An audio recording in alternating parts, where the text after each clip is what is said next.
A new museum is coming to San Diego, honoring our city's connection to the Navy SEALs. I got an early preview of the plans, and they show how San Diego and the SEALs are a perfect match. The Naked Warrior statue at Coronado's Glorieta Bay is the only tribute in San Diego to the Navy SEALs, even though the unit trains and is based here. I love this statue because it simplifies, what they did.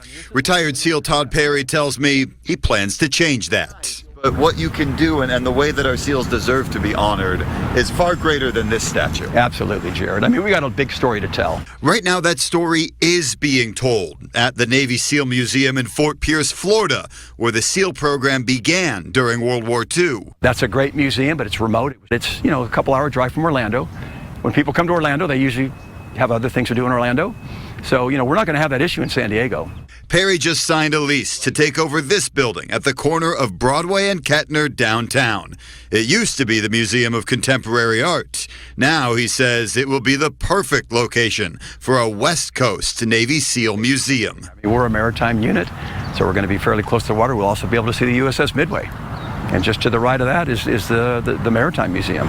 Perry tells me this has been in the planning stages for more than 7 years. And like the one in Florida, this new museum will trace the history of the SEALs and give people a chance to experience what it's like to be on the country's most elite combat unit. A lot of it is using interactive and or immersive type simulators. We want virtual reality. We want different things so you can experience what it's like to put this rig on and dive, what it's like to do a skydive. Because of space limitations, it won't have many of the larger vehicles the SEALs use. Perry says one day the museum may expand to a larger location in town.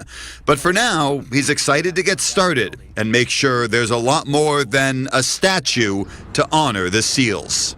It's been a dream that, San Diego is, America's largest military city and, home of our headquarters, our SEALs and Naval Special Warfare and our SWIC and all these other things. So this is just the perfect location and it's long overdue.